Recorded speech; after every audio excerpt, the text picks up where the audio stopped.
جس کے دل میں کسی مسلمان کے بارے میں کینہ ہو شب برات میں نہیں بخشا جائے گا. ساری دنیا بخشی جائے گی، وہ کمبخت اس رات میں بھی رہ جائے گا.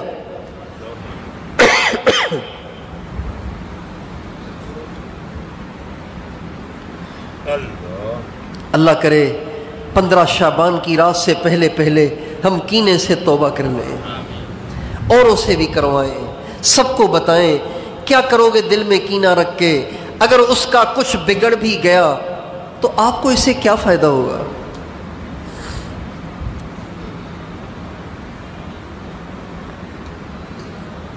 اس نے آپ کے ساتھ زیادتی کی ہے، آپ اسے معاف کر دیں، درگزر کر دیں. انتقام لے کے کیا کریں گے آپ؟ انتقام لینے سے اگر کوئی کسی پہ زیادتی ہو پھر وہ اس سے بدلہ لے لے تو بدلہ لینے سے کیا اپنا جو نقصان ہوا ہے وہ واپس آ جاتا ہے؟ بتائیے. ہاں جی، انتقام لینے سے اپنا نقصان واپس آ جاتا ہے؟ ایسے تو نہیں ہوتا. بس ایک اندر کی آگ ہے جو ٹھنڈی ہوتی ہے، اور تو کچھ بھی نہیں ہوتا.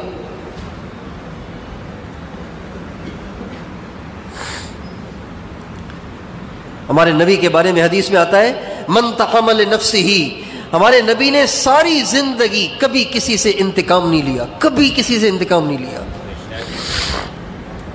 آپ کے ساتھ کیا کچھ ہوا، لوگوں نے کیا کچھ کیا آپ کے ساتھ، کتنی زیادتیاں کیں، کتنی اذیتیں دیں، کتنا آپ کا دل دکھایا، کتنی آپ کی دل آزاریاں کیں. مارنے والوں نے مارا، دھکے دینے والوں نے دھکے دیے، بے عزتی کرنے والوں نے بے عزتیاں کیں.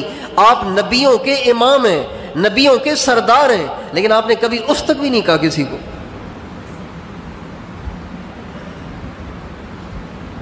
پتہ نہیں کیوں ہم مسلمان چھوٹی چھوٹی باتیں دل میں لیے بیٹھے رہتے ہیں اور پھر اس کی کھچڑی پکاتے رہتے ہیں، اچار بناتے رہتے ہیں اور اپنے دل کی دنیا کو برباد کرتے رہتے ہیں. اللہ پاک کی رحمت سے محروم کرتے رہتے ہیں اپنے آپ کو.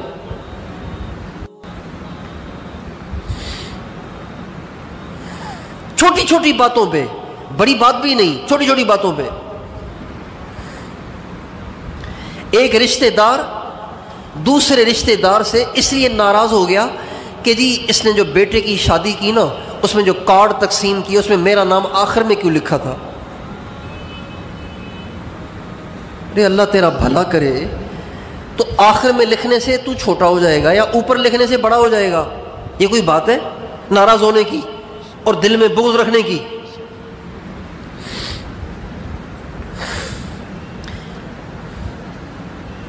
بچوں کی شادیاں کرتے ہیں لوگ، اب اس میں دعوتیں تقسیم ہوتی ہیں تو انسان کا حافظہ ہے، کوئی کمپیوٹر تو نہیں ہے. بعض قریبی یاد نہیں آتے اور دور والے یاد آ جاتے ہیں. اب کسی قریبی دوست کو کارڈ نہیں ملا، اس کو دعوت نہیں دی، اب وہ اسی کی کھچڑی بنا رہا ہے کہ مجھے تو دعوت ہی نہیں دی، ہمیں تو اپنا ہی نہیں سمجھتے، لہذا وہ دل میں بغض لیے بیٹھا ہوا ہے. چھوٹی چھوٹی باتوں پہ ہمارے نبی نے فرمایا کینہ پرور کی دعا اللہ قبول نہیں کریں گے، کینہ پرور کی اس رات میں بخشش نہیں ہوگی. میں بھی آپ بھی اس کی نیت کریں، ابھی یہیں اسی مجلس میں اپنے دل سے سارے مسلمانوں کے لیے کینے کو صاف کر دیں.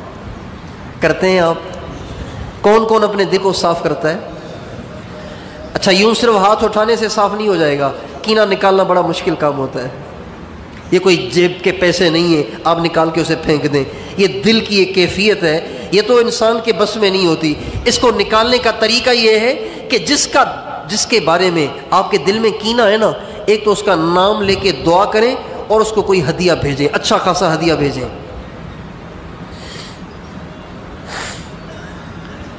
₹500 کلو والی مٹھائی، 800 روپے کلو والی مٹھائی 1 کلو ڈبہ لے کے خود اس کے گھر جا کے دے کے آ جائے کہ جی میں آپ کے لیے لایا تھا، کافی دن ہو گئے تھے ملاقات ہوئے. یہ نہ سوچیں میری ناک نیچی ہو جائے گی، میری مونچھ نیچی ہو جائے گی، میری عزت گھٹ جائے گی. اگر انا کا مسئلہ بنایا تو شب برات کی بخشش سے محروم ہو جائیں گے. یہ کینے کو صاف کرنے کا طریقہ ہے. نام لے کے دعا کریں اور کوئی اچھا خاصا ہدیہ دے.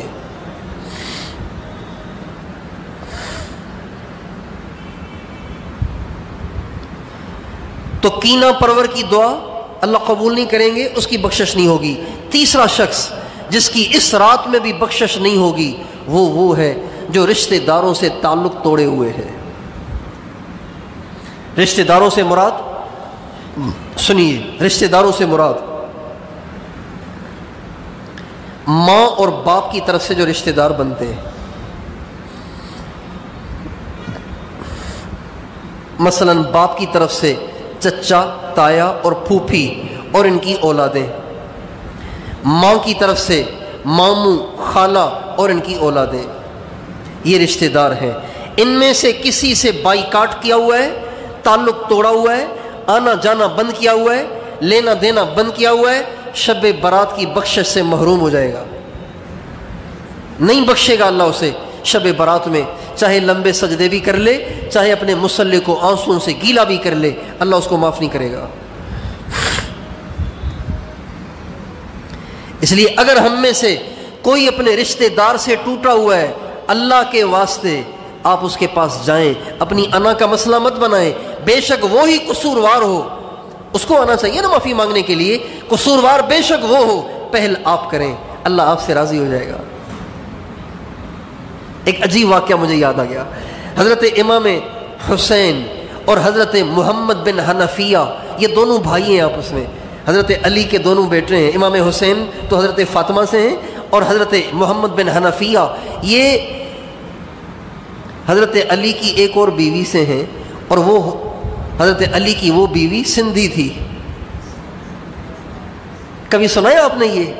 ہاں آج سن لیں، حضرت علی کی وہ بیوی سندھی تھی، سندھ کی رہنے والی تھی، ان سے ہیں یہ محمد بن حنفیہ۔ یہ میں نہیں کہہ رہا ہوں، یہ حضرت مخدوم محمد ہاشم ٹھٹوی رحمۃ اللہ علیہ ہمارے سندھ کے بہت بڑے محدث گزرے ہیں، جیسے ہندوستان میں محدث گزرے حضرت شاہ ولی اللہ رحمۃ اللہ علیہ، یہ انہی کے زمانے کے، انہی کے پائے کے محدث ہیں۔ انہوں نے لکھا ہے کہ حضرت محمد بن حنفیہ کی جو ماں تھی وہ سندھ کی تھی، حضرت علی کی اہلیہ۔ تو محمد بن حنفیہ اور امام حسین، ان دونوں کے درمیان تھوڑی سی رنجش ہو گئی، کسی بات پہ رنجش ہو گئی۔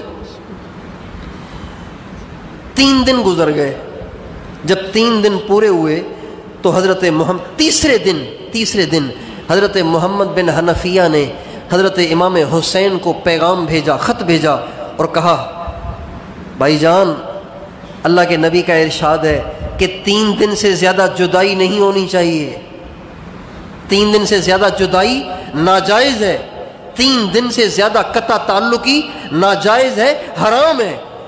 تو اب آج تیسرا دن ہے، تو 3 دن کے بعد تو گناہ شروع ہو جائے گا، تو میرا تو دل کر رہا ہے کہ میں آپ کو منانے آ جاؤں، لیکن میرا درجہ چھوٹا ہے، آپ کا درجہ بڑا ہے، آپ منانے آ جائیں گے تو یہ زیادہ مناسب ہے۔ اس سے پہلے کہ میں منانے آ جاؤں، آپ کو چاہیے کہ آپ اپنے رتبے کے لحاظ سے آپ مجھے منانے آ جائیں۔ جب حضرت محمد بن حنفیہ کا یہ خط امام حسین کو پہنچا، اسی وقت دوڑے آئے اور آ کے محمد بن حنفیہ کو منا لیا۔ سمجھ گئے نا آپ؟ حضرت محمد بن حنفیہ چاہتے تھے کہ میں مناؤں، لیکن کہتے تھے کہ جو جائے گا نا، پہل کرے گا، اس کو اجر زیادہ ملے گا۔ تو زیادہ اجر کا مستحق تو زیادہ درجے والا ہے نا، چھوٹے درجے والے کو زیادہ اجر ملنا چاہیے یا بڑے درجے والے کو زیادہ اجر ملنا چاہیے؟ بڑے درجے والے کو زیادہ اجر ملنا چاہیے۔ لہٰذا انہوں نے امام حسین سے درخواست کی کہ چونکہ آپ کا درجہ بڑا ہے، آپ آل رسول سے ہیں، آپ حضرت اللہ کے نبی کی بیٹی کی اولاد سے ہیں، لہٰذا آپ مجھے منانے آ جائیں، ایسے نہ ہو کہ یہ اجر میں کما جاؤں اور آپ پیچھے رہ جائیں، حالانکہ آپ کا درجہ بڑا ہے۔ چنانچہ امام حسین منانے چلے گئے۔ اس لیے ہمیشہ کے لیے اس بات کو ذہن نشین کر لیں کہ جب کبھی بھی اپنوں سے رنجشیں ہو جایا کریں تو پہل آپ کر لیا کریں، چونکہ پہل کرنے والے کا درجہ زیادہ بڑا ہے۔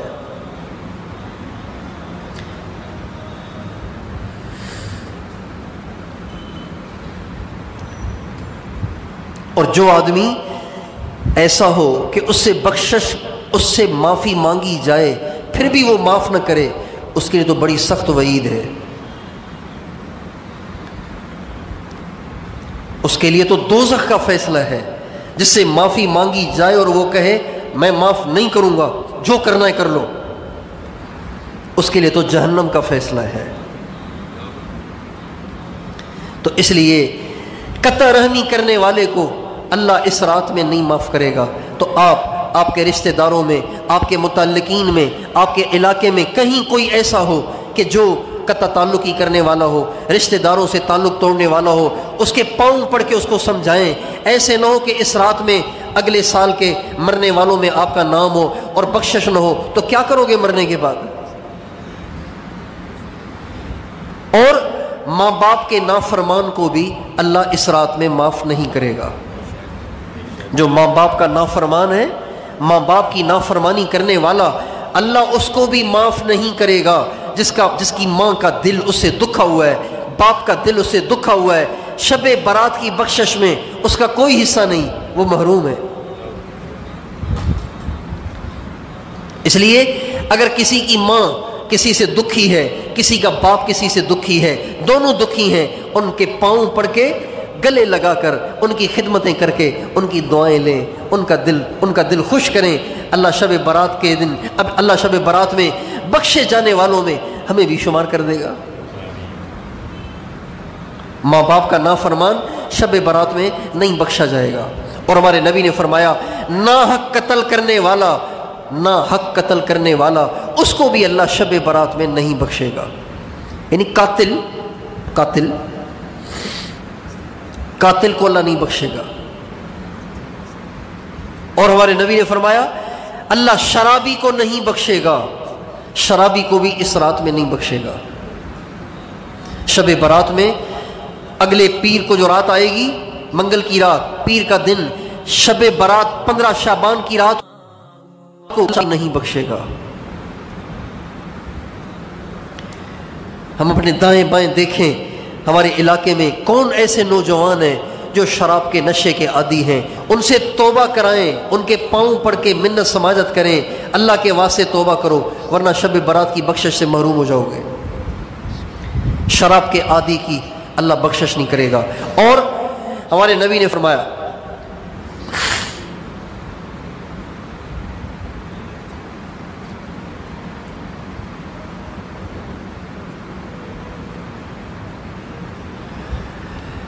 اور ٹخنا ڈھانکنے والے کی بخشش نہیں ہوتی.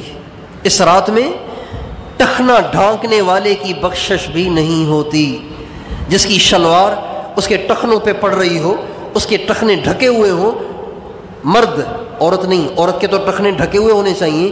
جس مرد کی شلوار اس کے ٹخنوں تک جا رہی ہو، اس کے ٹخنے ڈھکے ہوئے ہوں، ٹخنے ڈھکنے کا وہ عادی ہو، اس کی بھی بخشش نہیں ہوگی. پتہ نہیں کیوں اس میں سستی کرتے ہیں، سمجھ میں نہیں آتی بات کہ دیندار لوگ بھی اس میں سستی کرتے ہیں. خواہ پانچا نیچے جا رہا ہے، اچھا پھر کہو تو پھر ایک دم اوپر کر لیتے ہیں. بھائی آپ اتنی لمبی شلواریں کیوں سلواتے ہیں کہ آپ کے 5 ٹخنوں پہ پڑ رہے ہیں؟ آپ شلوار ہی چھوٹی سلوائیں. جب آپ کو شلوار چاہیے ہی اتنی کہ اس میں ٹخنے نہ ڈھکیں، تو لمبی شلوار سلوانے کا مطلب کیا ہے؟ ایک آدمی اتنی لمبی ٹوپی پہنے جو اس کے کانوں تک آ رہی ہو، پھر اس کو بل دے رہا ہو. بھائی آپ چھوٹی ٹوپی لے لیں، اتنی بڑی ٹوپی آپ لیتے کیوں ہیں کہ پھر اس کو بل دے رہے ہیں آپ؟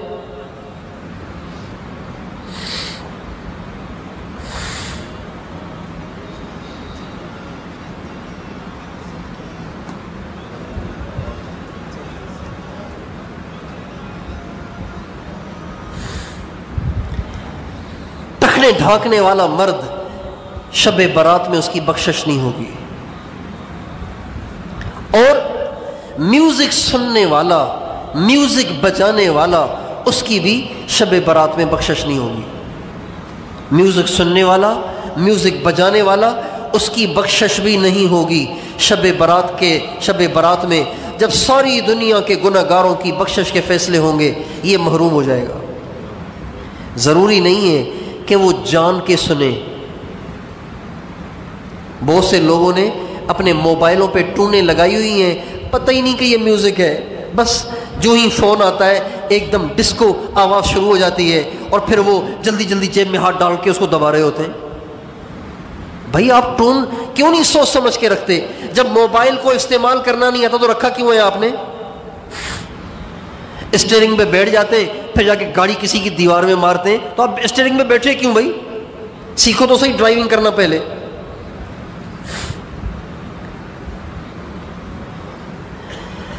عام طور پر دیہاتیوں کو دیکھا ہے، دیہاتی ان پڑھ ایسے ایسے گانے انہوں نے لگائے ہوتے ہیں اور پھر نماز میں جلدی جلدی جیب میں ہاتھ ڈال رہے ہوتے ہیں بند کرنے کے لیے. اور بہت سے پڑھے لکھے لوگ بھی، دیندار بھی. ابھی ہم سفر میں تھے تو ایک ساتھی ہمارے ساتھ باشرہ آدمی، ماشاءاللہ دیندار آدمی، پکا نمازی آدمی، ایسا گانا بجنا شروع ہو گیا اس کے. میں نے کہا یار ٹون تو تبدیل کرو، کیا ہو گیا یار؟ گناہ نہیں سمجھتے کیا اس کو؟ یہ سب اس وعید میں داخل ہیں کہ یہ شب برات میں نہیں بخشے جائیں گے جو میوزک سنتے ہیں.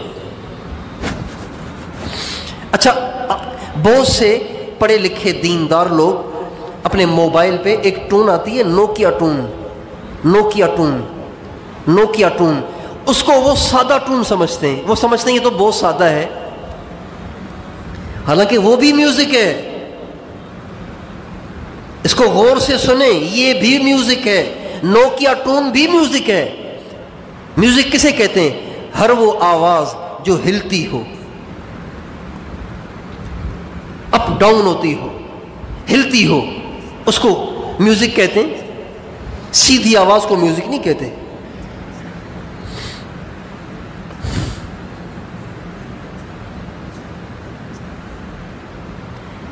تو آپ سارے کے سارے اپنے موبائل کی ٹون چیک کریں کہ کہیں شب برات کی بخشش سے محروم نہ ہو جائیں. آپ کی امی، آپ کے ابو، آپ کے بچے، آپ کے بھائی، آپ کی بہنیں کہیں شب برات کی بخشش سے اسی میوزک کی وجہ سے محروم نہ ہو جائیں. میوزک صرف فلم کی میوزک ممنوع نہیں ہے، صرف انڈیا کے گانے کی میوزک ممنوع نہیں ہے، ہر میوزک ممنوع ہے. اور ہمارے نبی نے فرمایا میوزک سے ایسے نفاق پیدا ہوتا ہے جیسے پانی سے زمین میں پودے اگتے ہیں. آپ جائیں گے نا کراچی، بارش کے دنوں میں کراچی جائیں گے نا تو دائیں بائیں دونوں طرف کی سڑکیں ایسی ہری بھری ہو جاتی ہیں جیسے مری میں پھر رہے ہیں. آپ بارش کے دنوں میں تھر پار کر چلے جائیں گے، یہ تھر پار کا ریت سارے کا سارا گھاس سے بھرا ہوا ہوتا ہے. لوگ گھومنے جاتے ہیں بارش کے دنوں میں تھر پار کر، بالکل ہرا بھرا ہو جاتا ہے بارش سے. جیسے پانی سے پودے اگتے ہیں اور بنجر زمین آباد ہو جاتی ہے، ہمارے نبی نے فرمایا بالکل اسی طرح سے میوزک سننے سے دل میں نفاق پیدا ہوتا ہے. میوزک سننے والا ایک آخر منافق بن جاتا ہے. نفاق پہ مر گیا تو کیا بنے گا؟ اس لیے میوزک سے بچیں. اور حدیث میں آتا ہے کہ شب برات میں جو لوگ نہیں بخشے جائیں گے ان میں سے ایک ٹیکس وصول کرنے والا بھی ہے. ٹیکس وصول کرنے والا، بھتہ لینے والا، ٹیکس وصول کرنے والا، وہ بھی اس رات میں نہیں بخشا جاتا.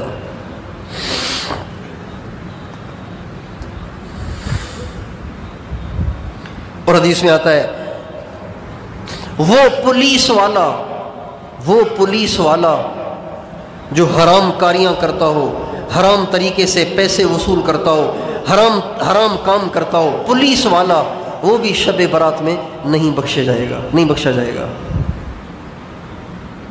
پولیس والا جو حرام کام کرتا ہو، حرام کاریاں کرتا ہو، وہ بھی نہیں بخشا جائے گا. تو اللہ تعالیٰ مجھے، آپ کو، ہم سارے مسلمانوں کو ان ساری باتوں سے بچائے جن باتوں کی وجہ سے شب برات کی برکتوں سے محرومی ہو جائے گی، بخشش سے محرومی ہو جائے گی. ہم خود بھی ان باتوں سے بچنے کی کوشش کریں، اوروں کو بھی ان سے بچائیں. کریں گے کوشش انشاءاللہ.